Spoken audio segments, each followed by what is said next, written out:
Okay, this is Mike Merlin Means of Merlin Public Media, and tonight we have a new installment of our ongoing show, our local music show. Yeah, title sucks, but it's what I pulled out of my ass in the first one, and we're going with it, so it's our local music show. So we are talking tonight with me, Derek Evry. Hi. I guess Hi, me. That's my cue. My name is Derek That was Evry. your cue, and you're one of about 3 in the last 5 months that got it. I get even when I told him it was coming. Yeah. Okay, so my friend, you are, amongst other things, a musician. This is so, yes.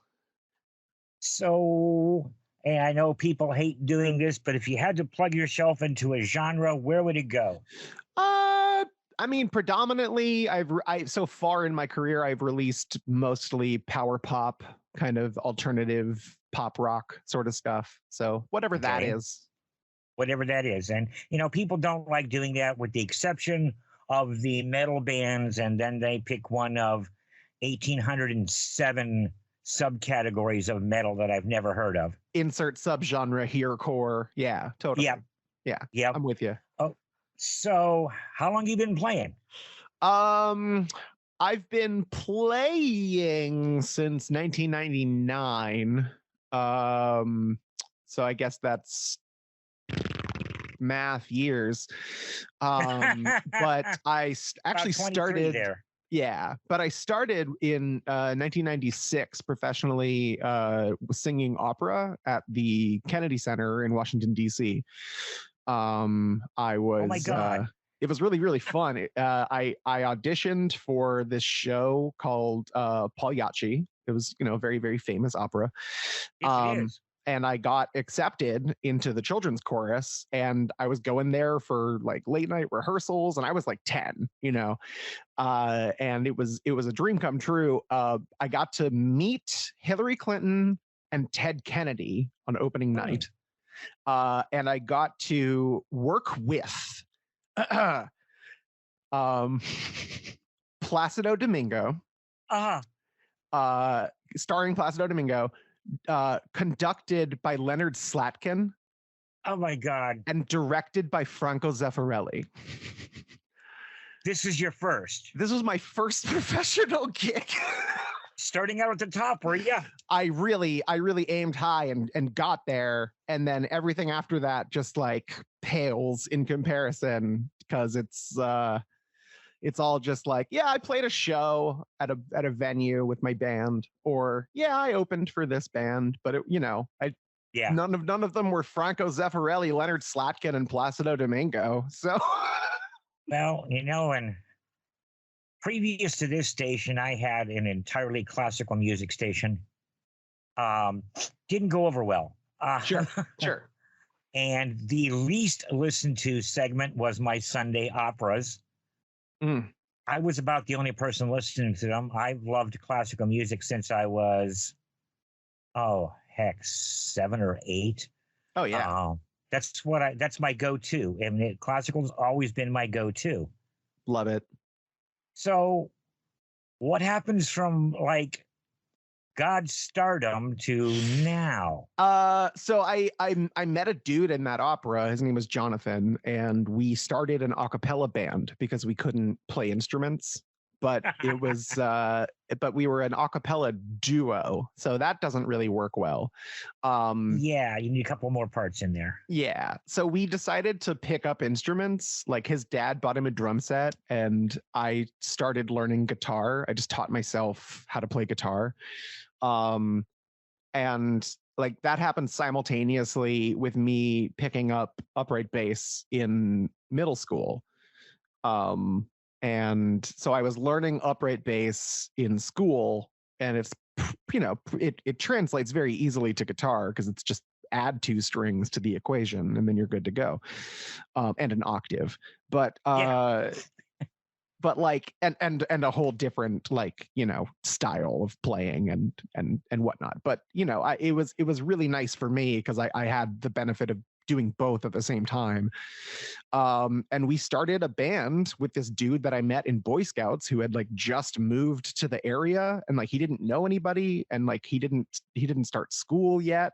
And like, I like swooped in and was like, gimme, like, and he played bass. So I was like, that's the missing thing. We have a guitar and drums, we don't have the bass. And it turned into, after many members and many years, a band that I stayed in from 1998 to 2005. Can you give us a name? Yeah, that band was called Self-Titled with a hyphen. So we were in the Woodbridge, Virginia area, and we played around the DC, Maryland, Virginia area for 6 or 7 years. And we put out 2 studio albums, a live album, and then we self-produced and self-recorded our last EP that we released after we broke up, when everyone went to college. And but like, we were that, it was that thing where like we did some stuff, we played a lot of shows and won some battles, and what you do when you're in high school. And we never really took it too seriously. We did a few road shows, but it was mostly just for fun. And I was the only one who was really like, this is my career though. And of course, like, everyone else's parents were like, you can't stay out until 11 and play at a dingy bar. And it's like, 11. Yeah. You wish. So, that didn't really last long for those people, but some of them are still doing music, and good for them. The others not so much. But since then, I went to college. I went to the Berklee College of Music very, very briefly in Boston, Massachusetts, and didn't really do. I mean, I did very well when I was there, but it wasn't for me. Okay. It's like I was getting a performance degree in guitar, and I had been performing since I was 8 or 9. So it's like, why am I getting this again? And it was expensive, and Berklee is up there. It's very up there, but it was a real awesome experience, and I love Boston. My brother went to college there, so I felt at home, and like it was like a really good like time for me to just sort of like be out on my own and experience like a different scene. The Boston music scene is way more different than like any other music scene I've ever been a part of or been, privy to. And I've traveled all over the country in various projects, over the last decade or so, and seen a lot of local music scenes. And Boston is, there's just something going on there. It's a lot of jazz. It's a lot of rockabilly and punk, and like a lot of like indie sounding, like almost like shoegaze kind of stuff, and a lot of like reggae influence, a lot of ska, like so much ska, and I find it's very, very, very similar to Baltimore's music scene. Whereas Baltimore is probably a little more known for some of like the hip hop and some of like the go-go, where that's more of a DC thing. I think Boston and Baltimore are probably the biggest rockabilly like centers on the East Coast, as far as I'm like familiar with. Like I can't think of other towns where I can go see like ska or like rockabilly or like that type of like jazz punk fusion stuff. Like it's just in those, it's just at harbor towns. There's just something about them, I can't say I've been to either. I'm in a small town in the middle of bloody nowhere, and nice. We don't have much in the way of arts to speak of. We have a phenomenal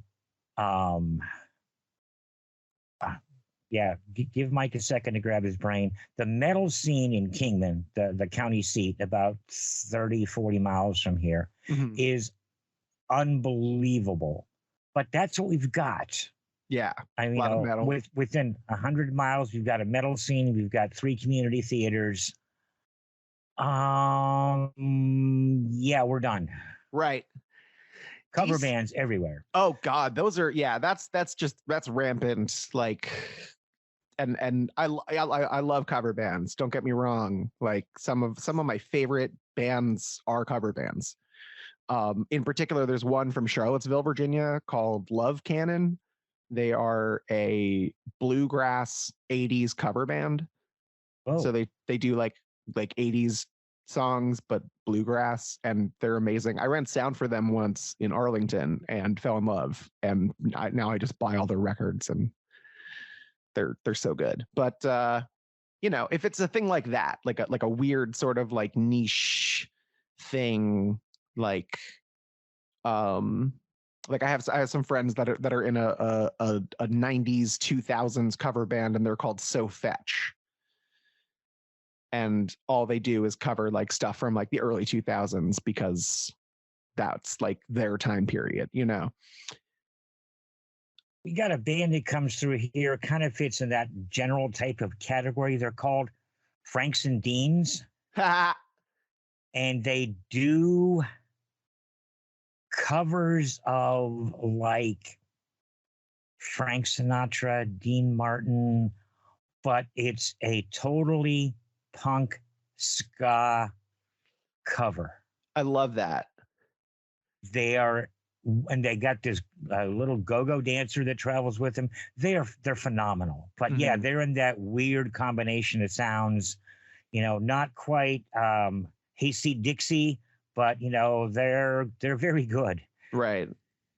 I've always wanted to do like a cover band that just does like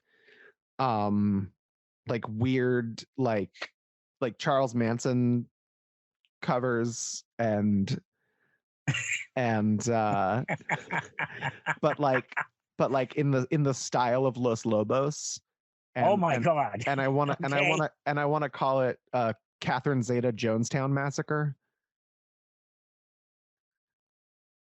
Did you come up with the name first and work backwards? Yes. Absolutely. Yeah. You have to. I just interviewed a band, I don't know, 2 weeks ago, American Standards. And Okay. I'm joking with my wife, and she's like, what'd they do? Name themselves after the toilets? Oh, wow. Come to find out, Sure enough. they all got drunk and are sitting around trying to come up with a name. And one of them went to the bathroom and came back. And he prefaced this like, do you remember when the punk bands just took something and added an S to it and made it their name? Yep. I walked out of the bathroom with American Standards, and everyone went, wow. And they refuse to be classified. They're a little punk, a little ska, a little metal, a little this, a little that. Sure. Really totally cool bunch of guys. But yeah, let's get back to you. Yeah, absolutely. I mean, I feel like NoFX is one of those like types of bands that does that, where like they're a punk band, but on every album there's a ska song, on every album there's a metal song, you know. Yeah. And I have always kind of tried to sample that. Like I have definitely taken NoFX's sort of DIY outlook and applied it to my own musical stuff. I don't know how to finish that sentence. Good enough. Yeah. But like I if you listen to my albums, they are sort of like an eclectic hodgepodge of yes, they are styles. Like it's not one thing, you know. You don't know what you're going to get, and then when you clear it, it's a sampling of a lot of different places in pop rock, and there are punk elements, and there are metal elements, and classical elements, and some jazz stuff as well. but I don't think that you could necessarily condense any of it down to just one genre, which is awesome for me because I love that kind of music, but it's a pain in the ass to market, and like no one knows what to do with it. So including me. So, you know, so are you the band? I mean, basically, yeah. So I will well, let's finish the weird biography. So I did the band thing, and then I did the Berkeley thing for a little bit, and then I came back and I started a band called The Process. I was having a conversation with a drummer friend of mine named Dan Perriello, who has played drums in a lot of great bands like Bicycle Thieves, Thinking Out Loud, Amateur Hour. But him and I were talking about the struggles of trying to, you know, put out your own music. And, you know, at the time I think I was 20 and I was very inexperienced, and I was as experienced as I was at the time, but compared to now, you know, like I wish I, you know, yada, yada. But he just kept being like, well, you know, it's a process and da, da, da, da, da. And we just kept talking back and forth. And then I was just like, why don't we just call our fucking band The Process? And he was like, you know, that's great. Yeah. So we did that. And then we went through, he actually ended up leaving the band because he had like a family, and did that for a bit, and that's cool. And actually him and I now currently, spoiler, teach at the same lesson studio. So it's not you know, no bad blood or anything. He's great. I love him. And that's how I am also. Like, if I understand that people have lives and they don't want to play music forever, but they want to do it a little bit. And it's like, you know, that's cool. You can ride the wave as long as you can surf. And then when you fall down and you want to go back home, that's fine. I'll be out here with my board, you know? But like I did that for a bit, and then we printed shirts, we started recording, and then a band from Detroit called The Process and their lawyer reached out to us, and they were like, gotta change your name, boys and girl. And we were like, fuck. So we changed our name to, you were talking about what punk rockers did, and they just did something, just took something. And I was a really big fan of this band from Scotland called Idlewild. And if you haven't heard them, they're great. You should check them out. I have not. I'll look them up. They're awesome. Their album 100 Broken Windows is fantastic. Their album The Remote Part is also amazing. But they had a song on The Remote Part on 100 Broken Windows called Idea Track. And I really liked the song a lot, and I liked the lyrics, and I just thought the name Idea Track was just interesting. So I took it because it's like, fuck it, can't, you know, what are you gonna do? And I called my band Idea Track, and we recorded an album, and it never got released. And we sold out this club in Arlington called Iota Club and Cafe. Familiar with it from Sam. Yes. So that is where Sam worked. That's where I met Sam. I used to work there as well. And because I worked there, I kind of wriggled my way onto a showcase, and we busted our butts and sold 200 tickets or whatever. And it was great. And then literally that night, our bass player quit. After the gig, she was like, okay, at least that. Yeah, she was like, I'm going to go to nursing school. I don't want to do this anymore. And we were like, sure. Okay. Have fun. And then she started her own band. And this is really weird. She started her own band. It was called Technical. And it was her and this dude, Aaron Mason, from this band, A Paper Mache Monster, that I knew. Because they had been on one of the Plea for Peace comps with Anti-Flag. And then this drummer that I knew from the scene named Ben Tufts. So they started a band called Technical. And then I tried to do my own thing with Idea Track, but it just fizzled. And then I was just like, fuck this, I'm gonna go solo. And I never, and here's what's weird, is I never wanted to be a frontman. I never wanted to be like the lead singer of a band. Like I always pictured myself as like being in Green Day, but I was never Billy Joe. I was always like a guy in like off to the side of the stage playing a second guitar and singing harmonies that you don't see. Like in my head, because that's how I used to play with them, and like that always sounded good to me. You know, I'm alone in my room and they're a three-piece on the stereo, and I have my guitar and I'm adding my own harmonies, and that sounds awesome in my head. So I always wanted to do that, but like with another band, and no one around me had singer confidence, even though it's, you know, punk and stuff. So I always had to be the singer. And I like, I was in a hardcore band for a very, very short time period, like 2004 to 2006, called This Is an Example. And I was the guitar player and screamer. And there was a singer, and I didn't have to do any singing. And that was creatively whatever. And honestly, like, we were fine, but I had the most fun doing that, because it was just playing guitar, occasionally getting up on a mic and like blah, blah, blah, and then going back to the guitar, you know. And that shit's great when you're like 19 and, you know, just like trying to get laid and figure out who you are at the same time, which is never good. Been there long time ago. Yeah, no one, shit. Some people are still there.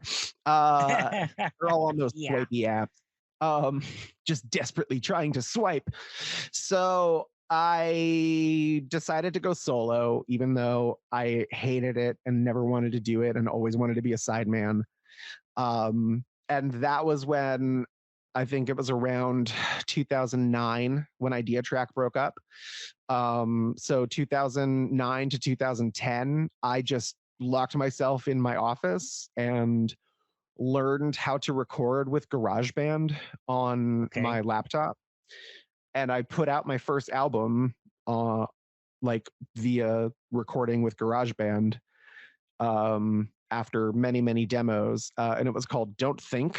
And it came out in 2010, like April of 2010. And I mixed it, and my buddy Mike mastered it, Mike Provenzano. He mastered it for me because he just liked the songs. And then I put it out, and it wound up in a placement library at a sound house, and one of the songs on it got picked up for placement on this show called Castle on ABC. And it was used in one episode. It was a song called Without You, a little pop punk number. Really, really fun. It's kind of like my tribute to the Muffs, sort of Beatles-esque chord changes, like key of A, very punky and upbeat and catchy melodic stuff, and like a badass solo and that kind of stuff. Because I love the Muffs, and we will talk about the Muffs. But I put out this song, and they picked it up for the show, and Disney, you know, what's the word, licensed it. Cut me a very nice check. I still have the check. It's creepy. It's because it's white. It's like hospital white with a black ink, like black printed Mickey Mouse on it. And it's like the most cold, sterile, corporate looking Mickey Mouse I've ever seen. But he's like pointing to like lots of zeros. So I'm okay with it. You did cash that check, right? I did cash that check. I cashed that check when I was... All right, because you said you still have it. Made me question. No. I still have it. Like I went to the bank and I was like, "Can I keep this?" And they were like, "Yeah." Okay. You know, because it was a very large check.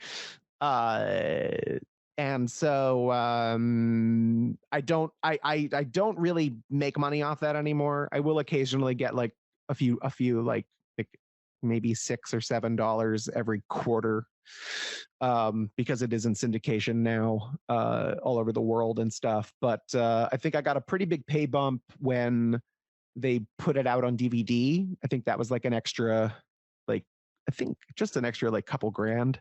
But I mean, it helped pay like rent that month or something. Oh, certainly.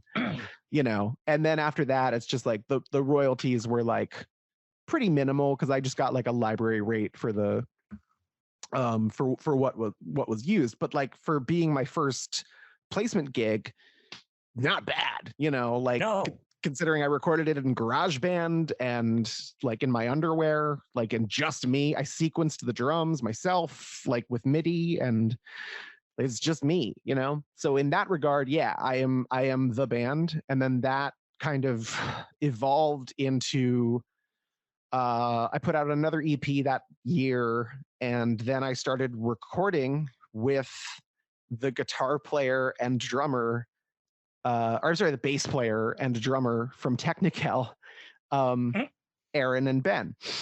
And the deal was Ben loved my music and really wanted to play drums on it. And Aaron loved my music and really wanted to get into recording. So he like I funded some of his equipment and he recorded the album. It was like that kind of a thing. Okay. And like we had a crazy good time recording it in all kinds of weird places. We recorded the drums at a photography studio. And like just set up mics ourselves and all that stuff. And then we recorded all of the guitars at Aaron's house and all of the vocals and all the bass and all that stuff. I did one of the songs at an actual recording studio with this producer named Sean Russell over at Q Recording in Falls Church. And he was a delight to work with and a wizard with Pro Tools. And I think we did a whole song in 2 hours, and it was like he couldn't believe how quickly I was working, and I couldn't believe how quickly he was working. And like we spoke each other's language, and it was like, all right, putting a feather in my cap with this guy, and like vice versa, you know. And so after that album came out, a couple more songs from that record got picked up on Castle, which was great. And then we did a music video. We did a bunch of road shows. The album was called Here's to Better Misery, came out in 2012. It was mastered by Rob Fraboni, who used to be the vice president of Island Records and like used to produce the Rolling Stones, and like his next door neighbor is Keith Richards. I know for a fact that Keith heard my album when he was mastering it. Because Rob was like, yeah, Keith was over today and I played him some of your stuff and he liked it. That was it. Still, damn. Yeah. I'm like, I never met the dude, but my tunes were in his ears, which is good enough for me. But like that was great and an awesome experience. And it was really, really weird how I met Rob, because it was like he was friends with a journalist who used to write for Rolling Stone, named Tom Beach, who I helped move because he's friends with my dad. Like, and I was just like a young guy who could lift heavy shit at the time. And then he like hooked me up with this producer and he mastered my shit for, you know. Wow. It was great. And Rob is awesome. We talk occasionally still, and he's a great dude. The next thing that I did was immediately go into the studio to record another EP. And this was like totally self-funded, totally self-produced, me, Aaron, and Ben. And then we had our bass player, Matt Berry, no relation to the British actor / musician. But Matt Berry is in a band called Classified Frequency. I love them, and we had toured with them a few times, and the deal was like I take them on the road to open for us and vice versa, and Matt plays bass in my band, and he sings and plays guitar in Classified Frequency. So, and he was gracious enough to lend his talents to my music for like 5 years. And we did a lot of stuff on the road with them, and we cut this EP in about a year and a half. And then I was on tour with another band called Mishivan and Yumare. And we were about to release the EP. The EP was called Down to the Wire. And this was in June 2014. And we were listening to the final masters in the van. And then we decided to listen to the Muffs, a band I love. And we were listening to one of their albums, and this song called In started playing.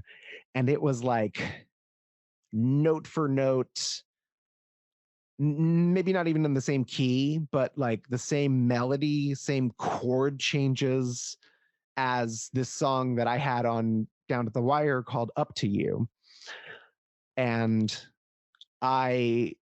it's like a direct ripoff. It was like one of these like things where I didn't consciously know that I was stealing it from them, but like that's what ended up happening. And so I immediately pissed myself because the records were like pressed, and we were getting ready to do a release show and do some shows on it. So I didn't have any choice, and I reached out to Kim Shattuck from the Muffs and was like, hi. Here's now okay, so here's the thing. I had been covering the Muffs on YouTube, the Muffs and Alkaline Trio primarily, and Green Day and Weezer, but primarily the Muffs and Alkaline Trio and Built to Spill on YouTube. And those covers had gone around, and Roy McDonald, the drummer for the Muffs, his wife found me on Facebook because she found my covers on YouTube, and she was like, I love your covers. My husband is the drummer of this band. And I was like, fucking A, that's great. Yeah. Hello. And so her name is Michelle. And so we were friends on Facebook when I had a Facebook. I'm no longer on Facebook. But she was friends with Kim on Facebook. So I was like, yoink, and like sent her a friend request and sent her a message and was just like, hi. So I fucked up. I wrote this song and I sent her my whole album. It's just six songs. It's just the EP. But I sent it to her and I was like, so it's this track, and it's like a direct ripoff, and I don't know what to do because we've already pressed it, and like I'll pay you. Let me know like what where do we go from here? Like, do I owe Warner Brothers money? Do I owe you money? Do I like what happens? Help. Yeah. And I was on the road, so like, and I saw that she read it. And then like time went by, like 40, 45 minutes. And years. Years. I'm still waiting for a response. Time went by about 45 minutes or so. And then she responded and she was like, hey, dude, first of all, your album rocks. Second of all, I like your song better than mine. And if you make $1 million, buy me a cup of coffee sometime. Wow. And I was just like, I love you. Yeah. Like to the end of the earth, Kim Shattuck, what the hell? You are the nicest human being. Jesus Christ. Yeah. And sadly she passed away in 2018. But yeah, 2014, I got that message from her, and I'm just like, I died a little inside, and And then we released the record, and it's a favorite song of mine for that reason, but I hate the song for that reason. You know what I mean? Like, understand. I do. Yeah, I do. Speaking of which, that is one of the songs that I did send you because I figured I would tell that story. Cool and story, since her, though, man. say what? Cool story. Thank you. Now, since her passing, I have reached out to Roy, and told him that story as well. And I also reached out to Ronnie and told him that story, the bass player. And I also bought some of their old merch that they were just getting rid of. And Ronnie was very, very nice and sent me some Muff stickers and signed them. So they're a great band. If you don't know the Muffs, listen to them. I will be researching them. Apologies for the phone there. I thought my wife would grab it, but it's let's just roll with it because it's radio. What are you gonna do? Right, exactly. I try to keep this stuff as real as possible. I've had people say, "You're going to cut that out, right?" And I'm like, "Oh no, man! No, that stays in. Direct to tape, it goes out." Yeah. Oh yeah, please don't edit this ever. I don't. I don't. And I agree with that philosophy. I think it should be raw, it should be real. Mm-hmm. How many N-words have I dropped so far? I haven't caught an N. I caught a couple of F's and maybe an S. Okay, man, I gotta catch up. I'm usually like 6 N-words deep.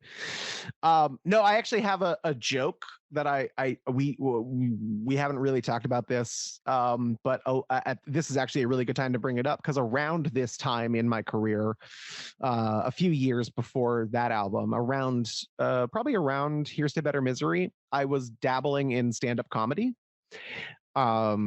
And I had a joke that I was trying out that I didn't do in my one really good live set that I did before I quit. But the joke was like, Kendrick Lamar is one of my favorite hip hop artists, but he drops the N-word so many times that it's like I feel bad singing along to his music. So I've just gotten accustomed to saying N-word.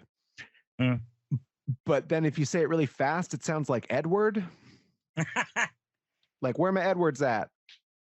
And then it like led into like a shimmery vampire joke, and it's like, you know what I mean? So yeah, but it's like it's that level of bad. So I cut it out of my act. I was like, I don't think I can do the N-word joke because it followed a Jew joke because I'm Jewish. I'm Jewish. My last name in Hebrew means Hebrew. It derives from Evry, which means Hebrew, but it's Evry. But my mom is Italian and Catholic, so I'm a cashew, or I'm a pizza bagel, if you will. I like the cashew better. Yeah. So, but like I rapid fire tell all of those like insensitive Jewish Italian jokes that aren't racist to me but are racist to everyone else, and yeah, but it's okay because I have matzah rights and pasta rights. And so, what are you gonna do? I had Christmas and Hanukkah. It's fine. But yeah, the stand-up comedy wasn't really for me because it was like the exact opposite experience of being a musician, where like you write a song and you record it, and then you take it out on the road and you promote the album, and like 2 years after the album comes out, the song is like perfected, but it sounds nothing like the record. And like with stand-up comedy, it's the exact opposite. You write a joke, you try it out at a bunch of clubs, you road test it for like months, years, and then you shoot your special. And that's the album. And it's like, bands should do that. They should like road ready their material for years and then cut a live album where the songs are perfect, and then that should be music.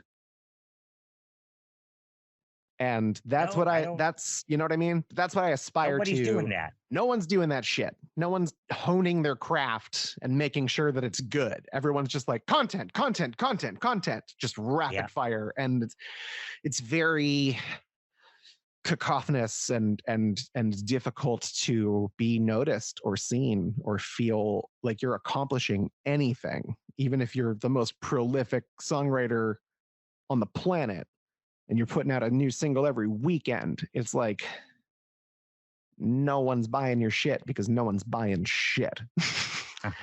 Yeah. But so let's see, 2014. So Down to the Wire comes out. That's good. And then there's some weird tensions between me and Ben. And it was really bizarre because I think in that album, when I let everyone record on it, I kind of gave everyone equal share of the project. And it was turned into like, it was called Derek Evry and His Band of Misanthropes.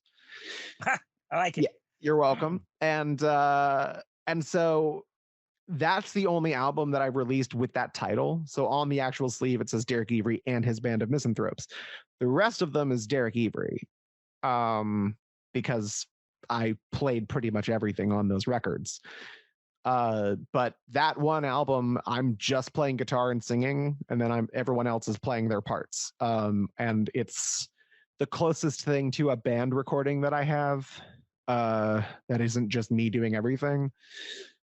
And I like it a lot. And we put a lot of time and work into it. And I think all of that, like creative butting heads and stuff, just led to, the typical folly out bullshit that happens between people.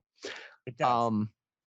But like I'm used to, I came up in punk rock, and I grew up with bands like the Ramones, who hated each other like publicly, but were a band. Like they still played shows, they went to work every day because they fucking had to, because that was their job. And it's like, I understand that. But not, like I said, not everyone is as serious as me. And that's been the running theme of like my inner band struggles since high school. It's just, I feel like I'm taking it really seriously because it's my life, and everyone else is like, well, it's not my life. So yeah, you got to have that either the dream or the dedication or both to do this kind of thing. And I absolutely play nothing. Sure. I mean, I played baritone horn in my high school band. Okay, that's the end of my music. But I'm a tech guy. Yeah. Or was.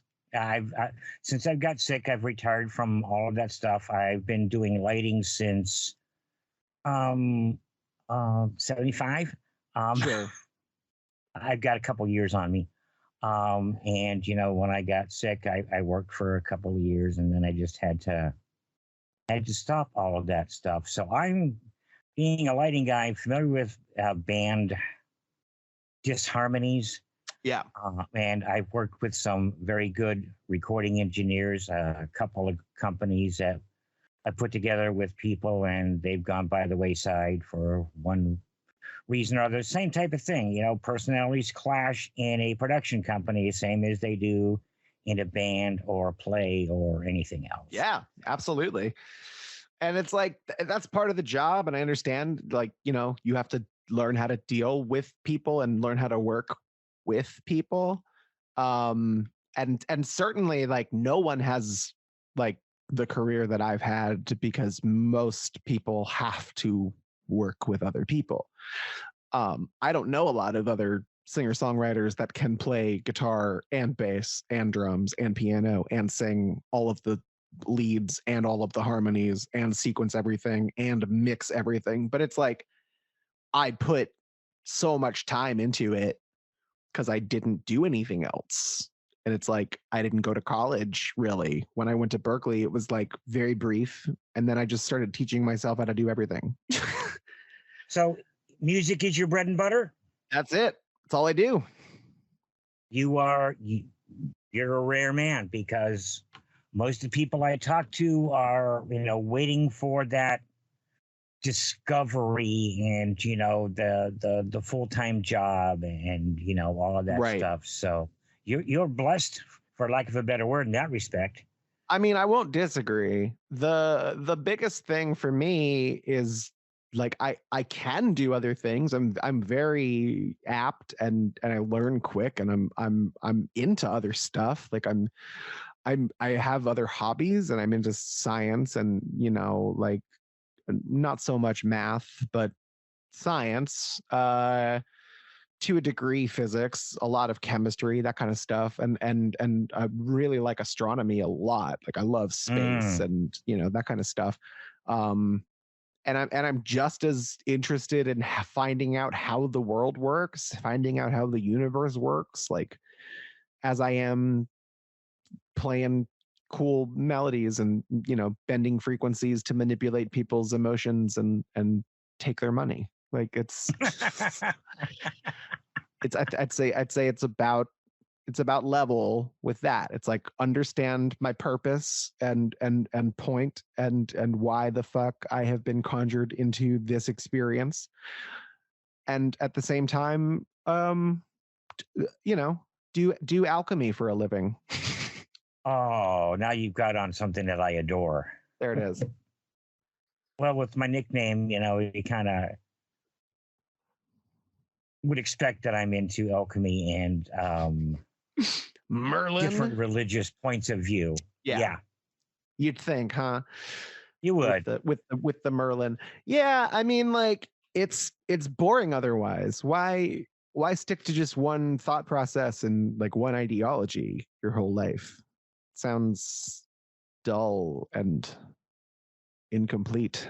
There's so much more out there.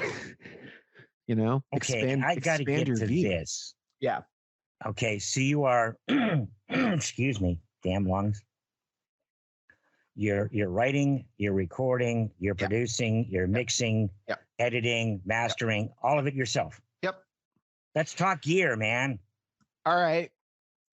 So at this point, I have a crazy amount of guitars and basses that I don't even want to get into. In fact, I literally just got back from West Virginia today. I left this morning and drove to West Virginia, picked up a guitar that I bought on Reverb from a pawn shop, and drove it back here, cleaned it up, played it for a little bit, and then got on the horn with you. That's been my day. Which means my wife had to hang out with my kid all day, which means tomorrow I get to hang out with my kid all day. And my wife can drive to West Virginia and get a guitar. No, she would never do that. But yeah, I have a lot of guitars and basses. I don't even know how many, probably 20, 24.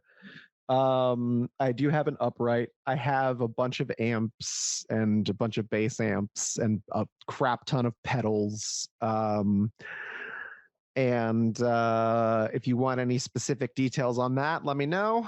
But recording wise, I have a very, very small setup right now because it's just me. I used to have a lot more gear and a lot more of a complicated setup with a lot of like crazy shit that I never used.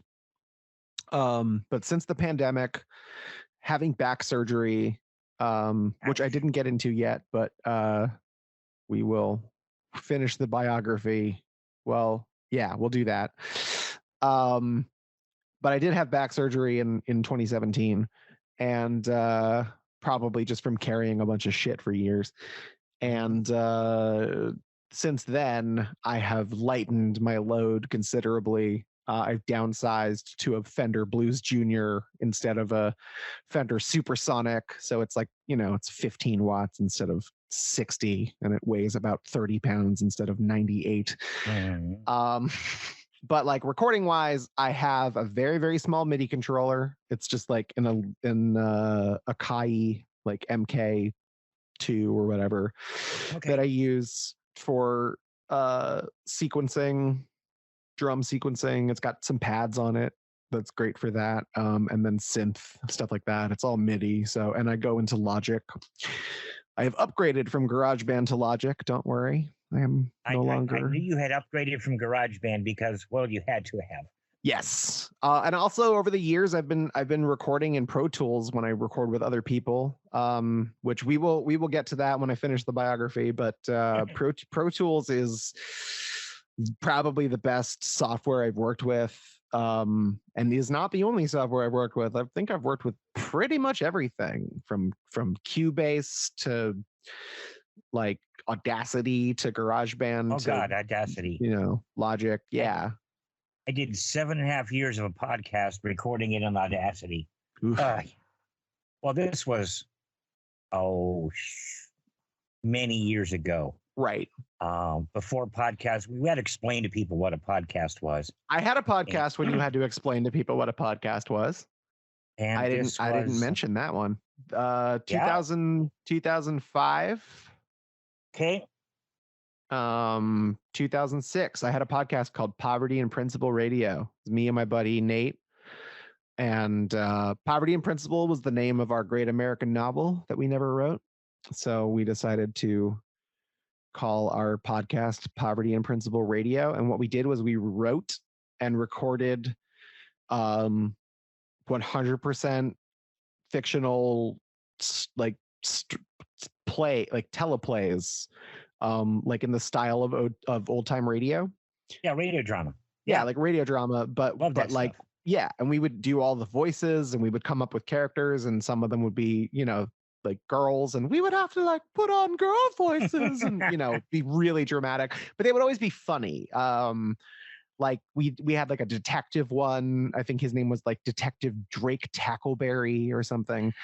And we had a series, The Curse of the Yeti's Paw, starring Sean Connery and Christopher Walken, and we would just do like impressions of celebrities, and there would always be like a girl, like the Dame, we would call her, and it would always be like a classic actress, like, and Lauren Bacall as the Dame, and every episode we would write an original screenplay or teleplay or whatever, and then we would also write commercials that were very sexist and offensive for products under the company White Rhino, but like in the style of old time, like 30s and 40s, like White Rhino energy tonic, or Cavalier brand cigarettes, like stuff like that. White Rhino brand wife swatter,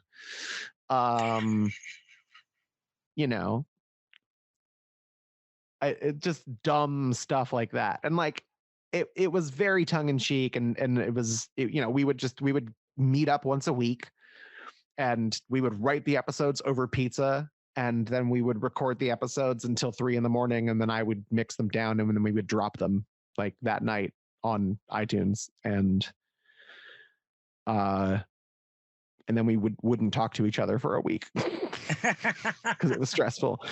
But yeah, we did that for like a year and some change, and we had like a bunch of specials that we did, and it was really, really fun. I think it's still out there. I never deleted the feed or whatever. So if it's out there, Poverty and Principle Radio, they're funny, I guess.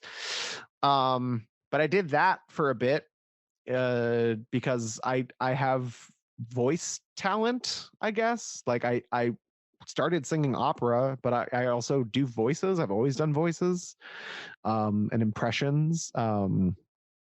Like I don't know, and like accents and stuff. I can just like sound like stuff. It's fun. You want to check out this group just for shits and giggles kind of thing. They're called Table Read Tuesdays. Mm-hmm. Every Tuesday, over Zoom, they live read a movie script. Whoa. Okay, this past Tuesday, they did Amadeus. Okay. And they've done Princess Bride, a personal favorite, and did a couple Rockies, and just all kind. They're just a fun group of people, and they get together and they cold read a script. Wow. They got one person on the side there that's doing, the notes, scene interior, boardroom, blah blah. Yeah.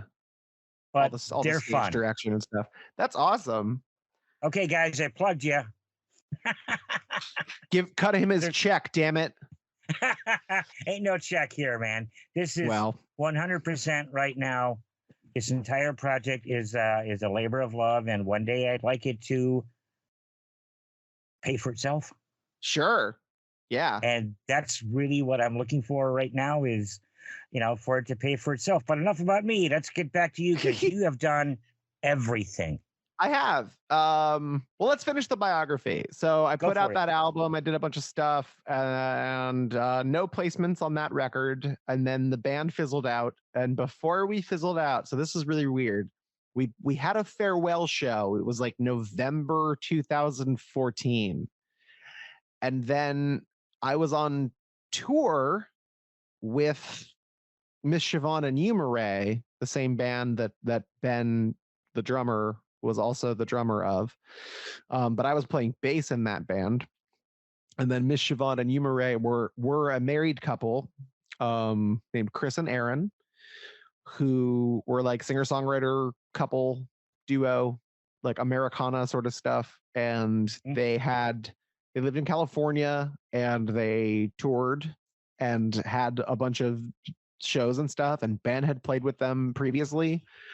And he suggested me for bass, and they were like, great. And they hired me. So that was my first, like, you're a hired gun kind of guy experience. And being on tour with them was interesting because we would sleep in this Sprinter van where they had built bunks in the back, and we would keep our equipment under the bunks. And then like it was like sleeping in a sardine coffin. Like Ben and I had to share a bed, and then Chris and Aaron were above us. But like the wood of the bottom part of their bed was maybe 5 inches from my nose. Ow. When I would sleep. So when I had to get up in the middle of the night and pee, I had to like army crawl through the seats and then like unlock the van without waking anyone up, not set off the alarm, and then walk from the back of the Walmart parking lot to the Walmart and then pee. Yeah, it was a good time, but we did this for months. Our first tour was I think a month and a half, and then the next tour was 6 weeks, and then the next tour was 3 months. And that tour was crazy. By the end of it, we all like hated each other and wanted to like defenestrate. Which means jump out a window. It's true. You learned something new today. Defenestrate. Actually, I didn't, but I bet a lot of people out there listening did. Right. But the hey, SAT prep. But the biggest kind of thing for me was just being away for that long, and it was like I still had an apartment and like cats, and it's like they kept trying to convince me to like give up all that stuff, and I was like, yeah, but I'm good. I like having a place where my things are. And it was super, super awkward. And then at one, like we had recorded a bunch and all over the country at various studios, and Chris's temper just kept getting worse and worse because he was more and more stressed out.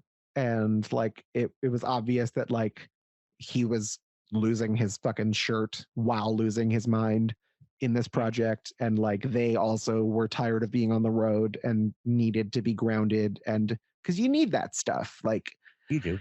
It wears on you when you don't have a home base, or when your home base has tires. You know, it's or a bunch of other people in it that you don't really know. Exactly. And so like I don't justify his behavior because like he should, he's an adult, he can control himself. But like he definitely lost his temper a lot at us, and like it got to a point where like we were mixing the album in the studio in Nashville, and he was like screaming about how like it was taking forever and like shit was never going to get done and like all this stuff, and like I had to kick him out of the session that he was paying Ouch. for and tell him like don't come back until you've like figured out how to calm down or whatever. And then he like spent the whole time in the van just like hate tweeting. And then later that weekend, I had expressed an interest to go home because the situation was super crazy and I was like having panic attacks because it was stressing me out. And I was like, I'm going to go home. Our next show's in Chicago. I'm going to fly home now. I'll meet you guys in Chicago in like 4 days. But like, I want to see my cat and like, I want to just like decompress for a little bit and like, I'll pay for the tickets. It's no big deal. And like, Chris lost his shit and like started screaming at me and all this crazy shit and like demanded that I like come back to this house that we were staying at so we could talk about it with the band. And I was like, no. And then I like took a different road, like walking back, and like called my dad and I was like, help. And he like bought me a plane ticket. I explained the situation and he like bought me a plane ticket and was like, come home. And you know, I got back to the house and like Chris was already there, like being angry, and he basically like we had this crazy back and forth where he like forced me to confront Ben about being mad at him, even though I didn't really want to have that conversation, especially in that moment, especially in front of other people. And then he like called me a queer. So I started recording him, and it's really interesting because I still have it.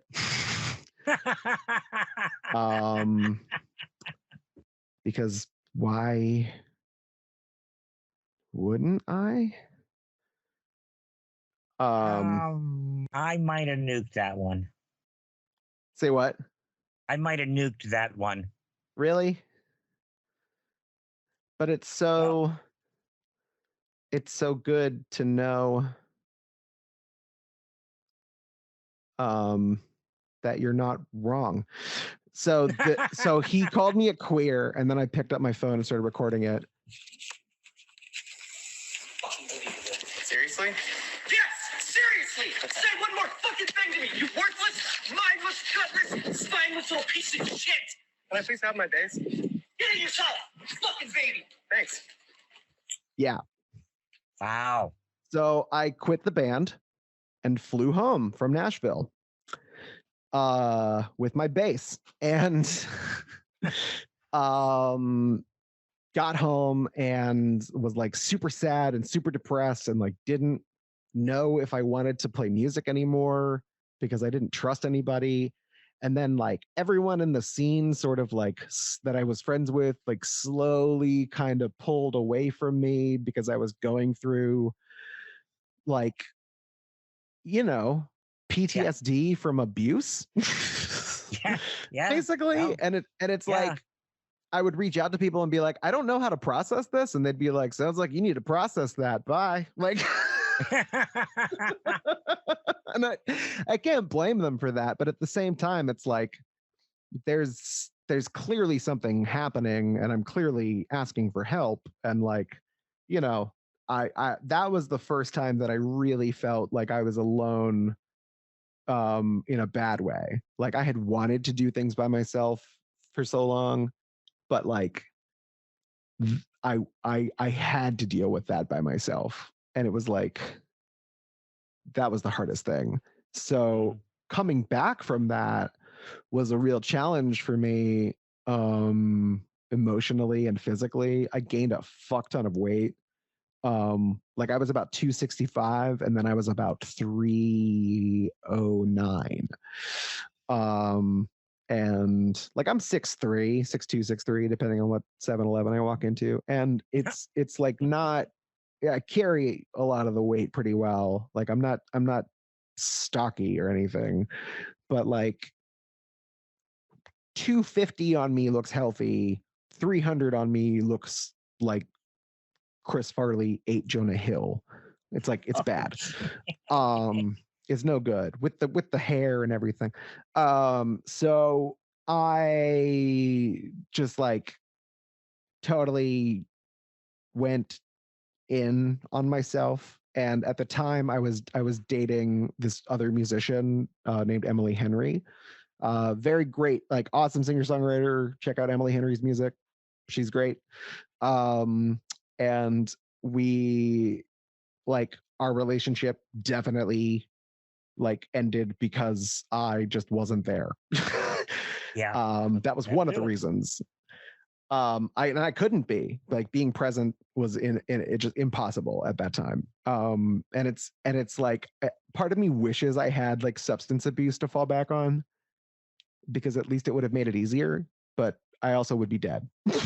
So I don't wish that I had, you know, like a heroin habit or something like that. But at the same time, I'm like, that would have been the time to do it. Like just real dark moments. But no, I've been very lucky in that regard too, because I pretty much just smoke weed, and I've only ever smoked weed.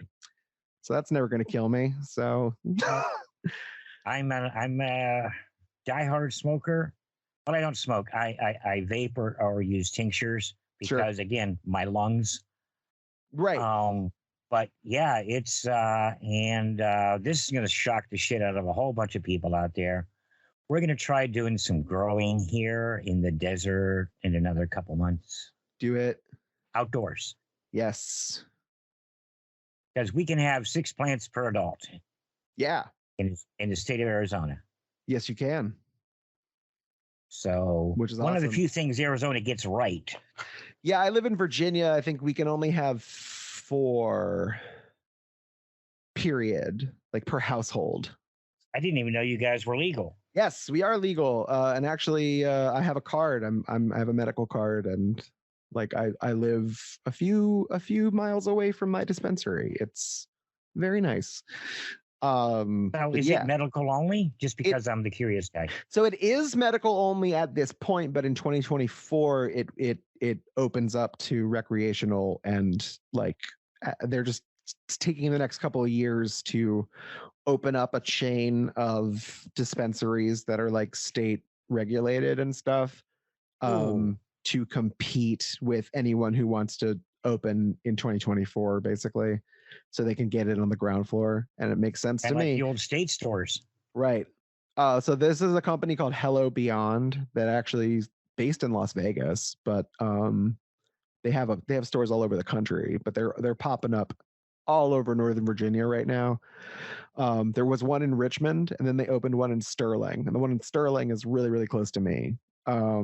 So that's the one that was like one of 2 in the state. And then they opened one in Alexandria. They're opening one in Fairfax. They're opening one in Arlington. They're just popping up all over the place now. So things are getting nice. I live in a little nowhere town, and I've got 7 dispensaries within 25 minutes of me. Yeah. You know, my it's funny you mentioned that, because my grandmother on my mom's side and her brother and one of her sisters, they all live in Kingman. Really? Yeah, no shit. I was just there yesterday. Yeah. That's so funny. Yeah, the stuff I told you is going on. All went down up in Kingman. So yep. So weird. Wow, man. Small world, right? So yeah, it is, man. So bring me up to today, because we're sidetracking, which I don't mind, and I hope you don't. No, never. So let's see. I did all of that shit and then was super depressed, and then I had back surgery. Just one day, my right leg just completely went out and I couldn't move it, couldn't walk. And I had a slip disc, herniated disc, L4, L5, and they needed to go in and do a microdiscectomy. And I had to do three years of physical therapy to learn how to walk again. Holy shit. And it was really painful, like, and really, really hard. And I'm doing fucking great now. Like everything. I'm so glad to hear that part. Yeah. It took a long time. I started with aquatic therapy and walked in a pool and stuff, and like started to get some feeling back. And like now I have almost full feeling, and physical therapy was 100% the reason. Like the clinic I went to was great, and my PT Jeff was very, very knowledgeable, and like the workload that I had to do at home was like, it was easy. It never felt overbearing. It was all just little stuff that I could just do incrementally. And then they just built me slowly. And like I limped in there, you know, not being able to lift more than 30 pounds. And when I left in,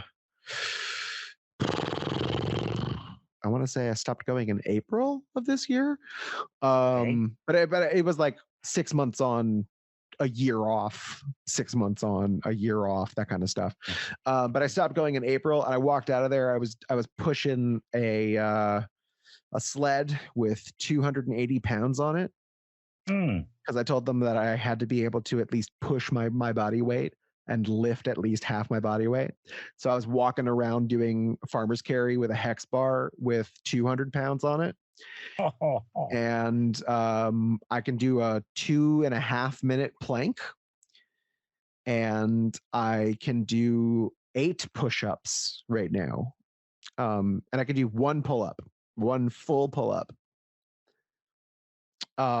which is a crazy improvement. Yeah. It gives me stress in a 1-year recovery on a double lung transplant. Nah. You breathe easy with them new lungs. There's so much that goes with it. But let's not go. Oh no, I understand. Yes, I completely understand. Okay, in 2013, I didn't talk about this. I used to be a cigarette smoker. 2013, I had to quit smoking cigarettes because I burst a blood vessel on my vocal cords, and went to Johns Hopkins, and they shoved a camera down my throat and showed me like where it was all fucked up, and they were basically like, stop smoking, and I was like, you got it. So I did that just recently. Yeah. I cannot get on, I can't even see a transplant surgeon until 6 months, nicotine free. Right. Yeah. Yeah, they're not gonna give a nice healthy set of lungs to a person that's got a nicotine addiction and just fuck them all up again. And I get that. Yeah, that makes perfect sense. It was one of the hardest things I've ever done. Man, it's like sell Mr. Magoo a Segway once, shame on him. Sell Mr. Magoo a Segway twice, shame on you. So I did the back surgery thing, and I'm all healed from that now. But right before I had my surgery, right before my leg went out, and this is the other thing, had the huge fallout with the band. Basically had to stop talking to Ben, and we were like best friends at that point, and like it was really, really hard to go through a band breakup and a friend breakup.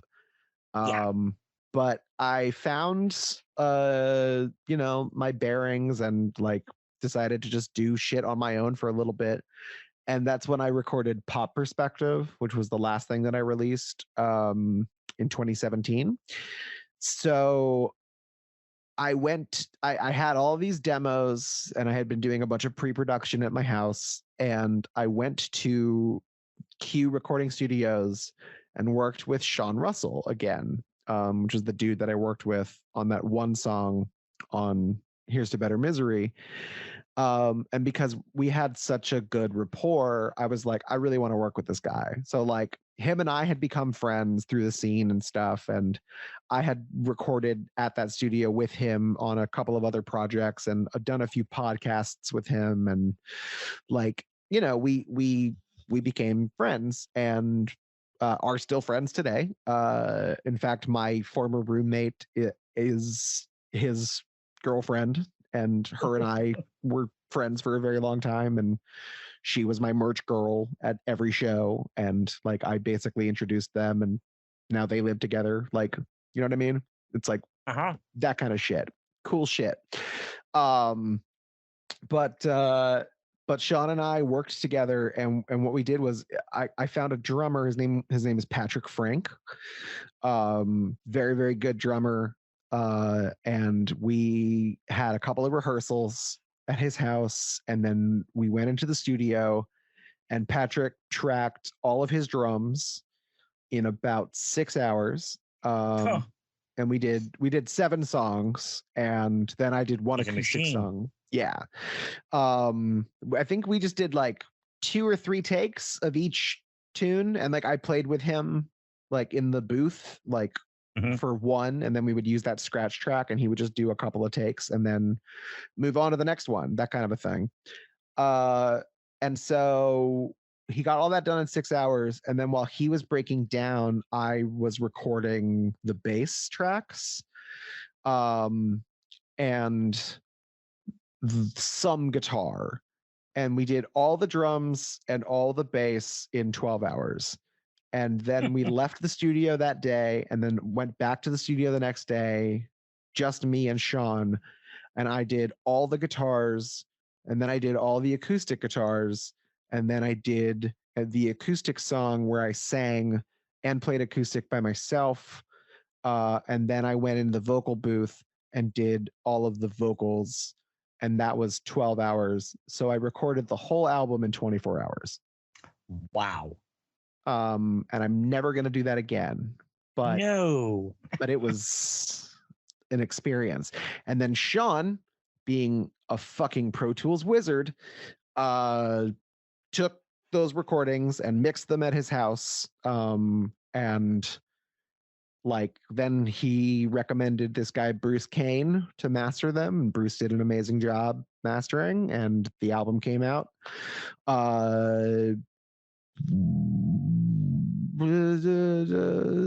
3 weeks after my surgery.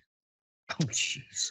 Because I had everything ready, and then it was like off to the distribution place to get released, and then my leg went out, and I had the surgery, and then I played the album release show on so much painkillers. Yeah, no kidding. And it was a disaster.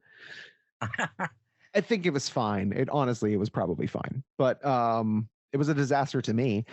And then I took years off, just years, hating myself and learning how to walk and not have cramps and not feel like I got run over by a truck, you know?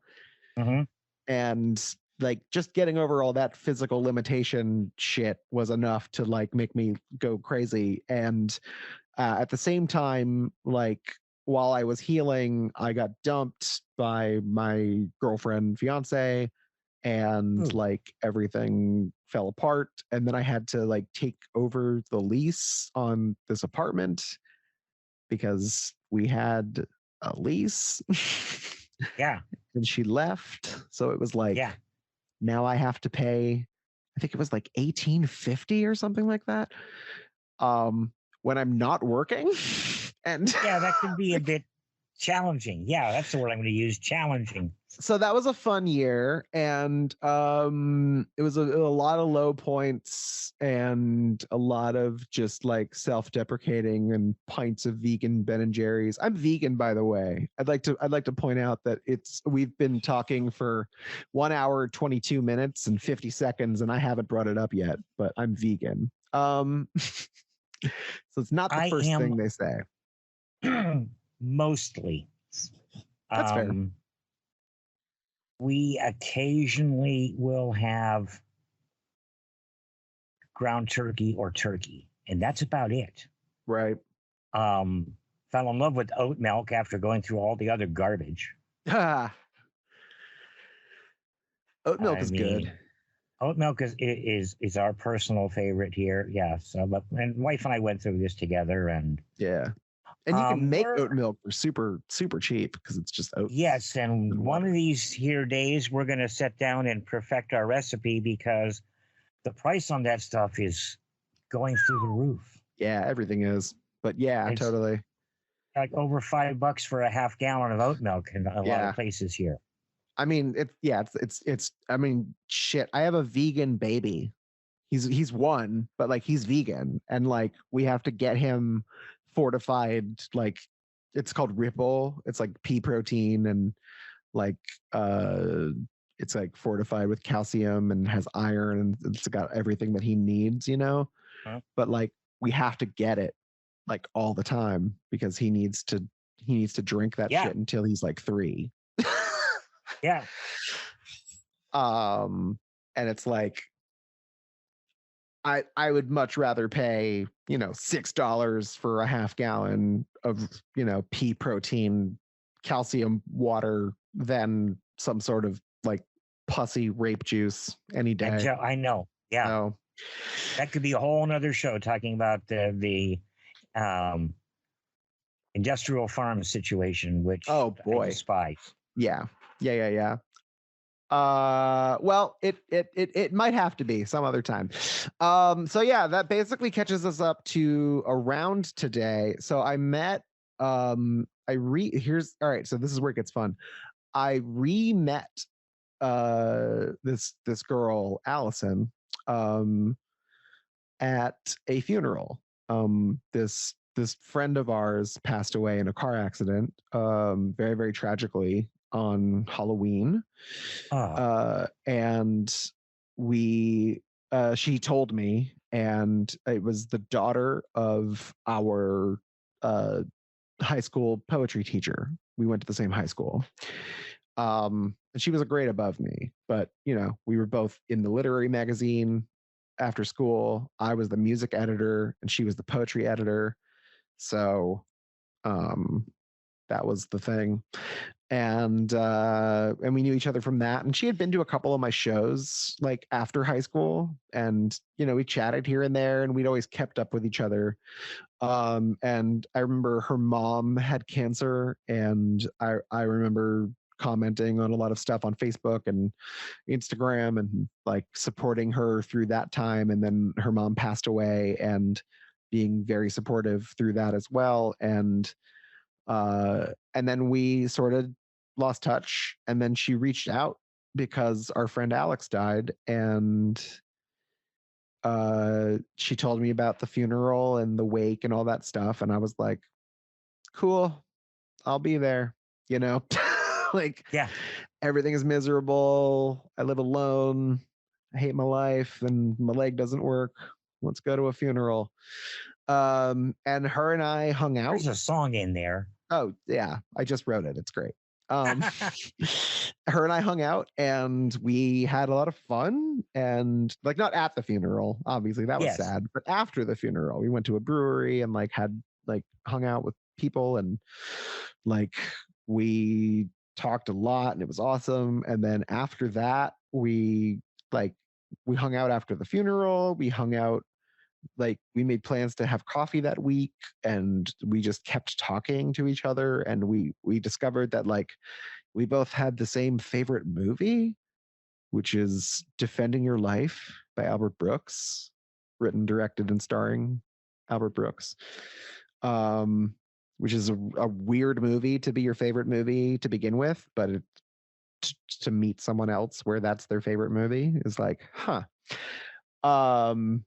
And we just connected on so many levels, and we literally just never stopped talking. And I moved in with her, and then we got married during the pandemic. We were going to get married in July, of 2020, and then the pandemic hit. And so in March, we were like, well, we can't travel and do our wedding thing, so let's just elope now. and so we did. We eloped on cool. March 20th, 2020. 3/20/2020. And my birthday is March 5th, and her birthday is March 9th. So March is a very big month for us. And then that summer we decided that we were gonna have a baby. So we had a baby, and he was born on March 20th, 2021. Oh, geez. So that motherfucker stole our anniversary. Yeah. And what's the youngin's name? His name is Griffin. We named him Griffin because griffins are cool. And Griffins are cool. And yeah, so Griffin, his middle name is Reeve, or in French is Rêve, which means dream, but it's spelled Reve, but I pronounce it Reeve because I'm an American. So American. Griffin Reeve Evry, and I also pronounce it Reeve, so it sounds better with Evry, because Griffin Rev Evry's like, yeah, the weird mouthful. So yeah, also his so Reeve Rev means dream, and Griffin also means lord or prince. So his name is technically Dream Prince. Wow. Or Dream Lord. That's kind of cool, right? Dream Lord Hebrew. That's my son.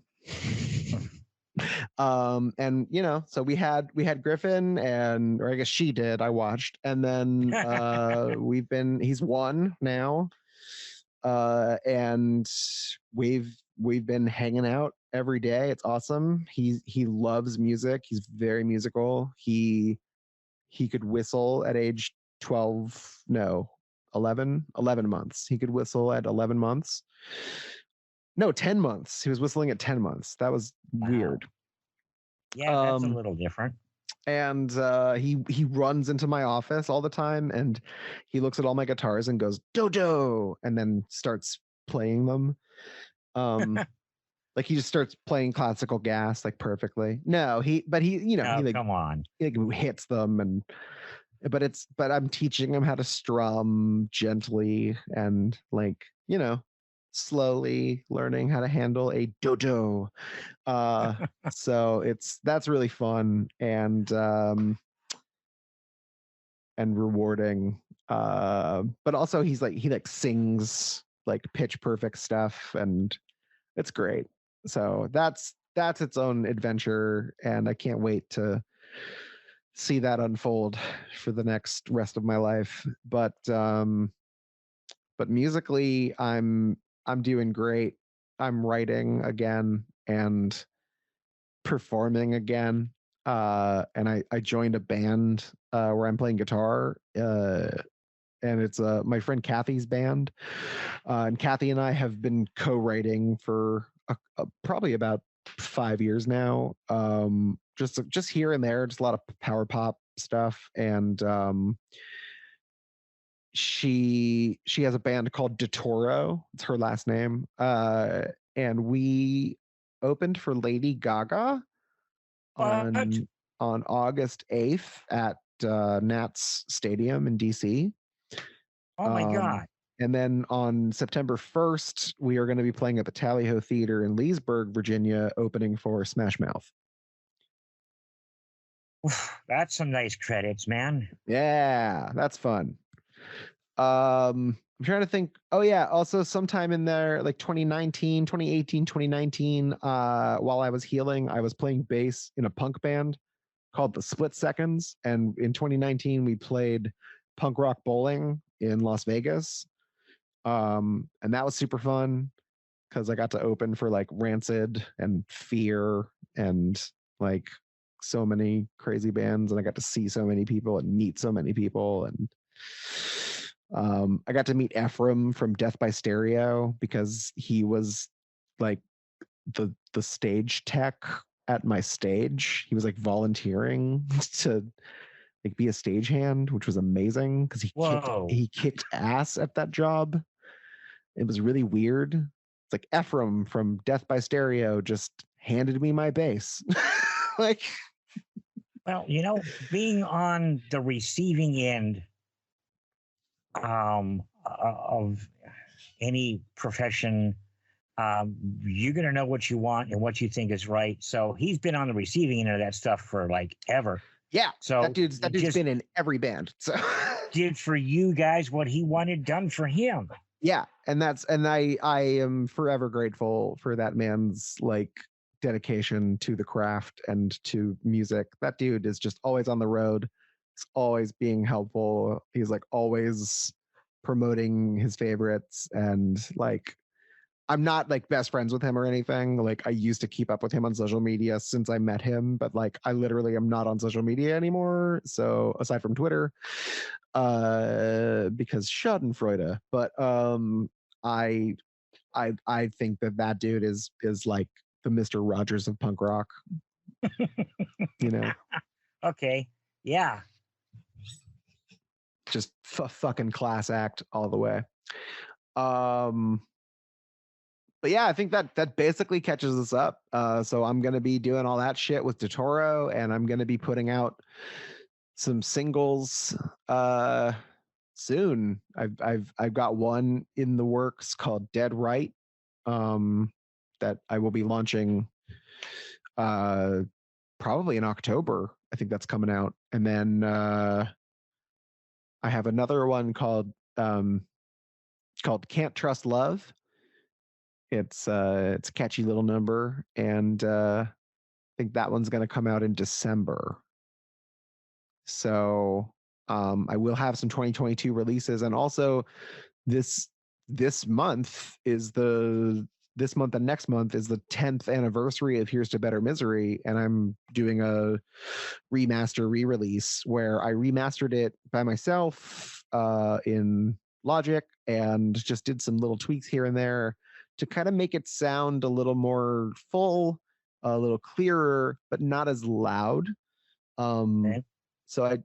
If you A/B the original release to this release, it's like 15 dB quieter, but Whoa. it's much more full sounding.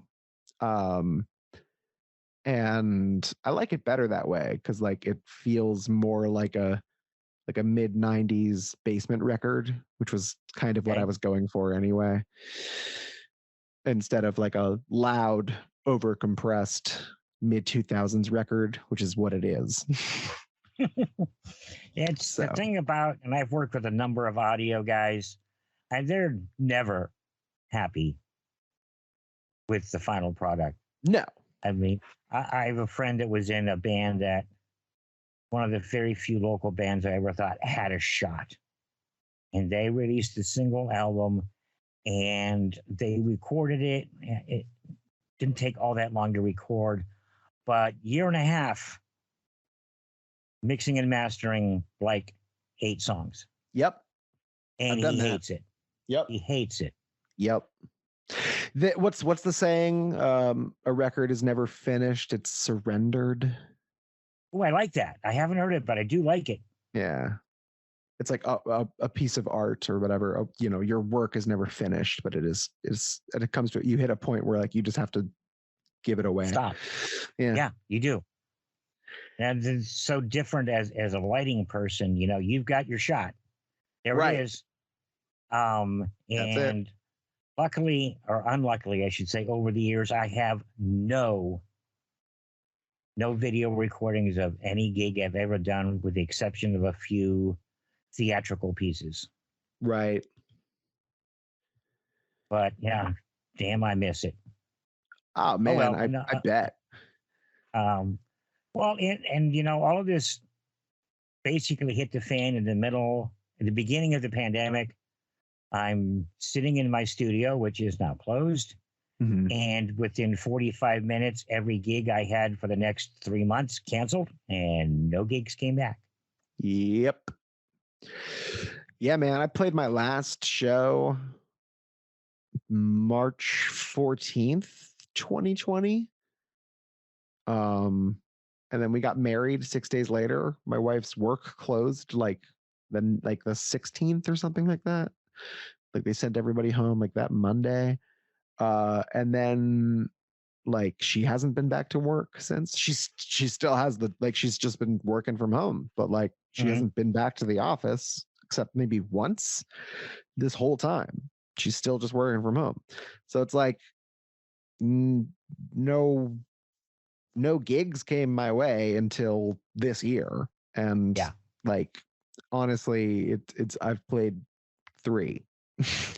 But one of them was opening for Lady Gaga. So yeah, I mean that counts as 7 at least. Yeah, that's ooh, that was fun too. It was like 97 degrees outside, and we were playing outside, and I had I had 5 guitars with me on stage for various songs, and it was a lot of work and super fun. And I felt like one of the songs we played was a cover of Foo Fighters' Monkey Wrench.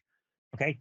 And I had to I sang it, and I did the screamy part in the middle. And by the time I finished the screamy part, my skin was like goosebumpy because I felt like I was going to black out, because my body was like trying to cool me down, because I was a million degrees, and then I was like screaming, which makes you hotter. And so my body was like, you're gonna have heat stroke now, like right in the middle of that song. And I just like grit my teeth, finished the song, drank some water, like all right, next song. Yeah, imagine if that wasn't an LED light rig, you would have been baked, literally. Fact. Absolutely. God, that's the greatest thing that's happened to stage lighting since there's been stage lighting. I mean, geez. I completely agree, especially because like I used to have so many issues with like humbucking pickups and stage lights, like just picking up ground loops and like just getting like feedback issues. And it's like I'm looking at the sound guy and he's looking at me, and we're both like, all right, who's fucking up? And neither of us. It's the light above me that is just always on. Yep. Yeah. DMX and LEDs, man, change the business. So much. But yeah, so I think like that's basically my life. There it is. Well, let's do a couple other things then while we're here. People want to hear you. Where do they go? I mean, they can go to DerekEvry.com. They go to DerekEvry.bandcamp.com. Yeah, I'm on iTunes. I'm probably on Spotify, but don't go there. No. Fucking go to iTunes, go to Bandcamp, I think my .com now defaults to my Bandcamp, because why not? I don't have any vinyl, but I would love to. If you or anyone you know presses vinyl, get at me, because I want to do that. Unless it's like $5,000 for 100 copies, in which case eat a dick. But I just want to do like a short run vinyl pressing once. That sounds like a dream. But otherwise I have a bunch of CDs, and Pop Perspective is a digital only release. I'm digital only from now on, because I'm not paying for replication anymore, because there's no point. And also because I'm sitting on CDs that I put out in 2001 still. Understood. Those things aren't worth any money. But yeah, I think I'm on Twitter at Derek Evry. It's DerekEvry. 4 letters. Don't add that other E, because it's not Evry. It's just Evry. Yeah, that's it. That's where people can find me. Well, after we wrap this up here, the interview will be on the Facebook page eventually, Cool. but the conversation followed by music will be on my station. Like I Nice. said before, Facebook gets pissy when I play music. Right. So I don't. And this is to date my longest music interview, and it has Yes. been a blast. Yes. I feel Fucking I know A. more about you than I have the right to. Whatever. Yeah. I'm not very private, but like at the same time, like, you know, why should I be? Well, I'm a moody old son of a bitch, and sometimes I'm just wide open, and sometimes it's just like, the rest of the world can go fuck themselves. So But like I feel that way all the time anyway. I feel like I'm wide open and the rest of the world can go fuck themselves. It's like I'm gonna have to try and merge that. it's fun. It's because it's like you can be just like you, like unabashedly you, like without apologizing, as long as you aren't fucking anyone up or doing anything to intentionally like harm anyone, or you know what I mean? Like don't screw anyone Yeah. over, that kind of shit. But like follow a code of ethics that's, good. Keep to your shit, do your thing, and like what have you got to hide? If Pretty anything, much you're more nothing, interesting. to be honest. Yeah.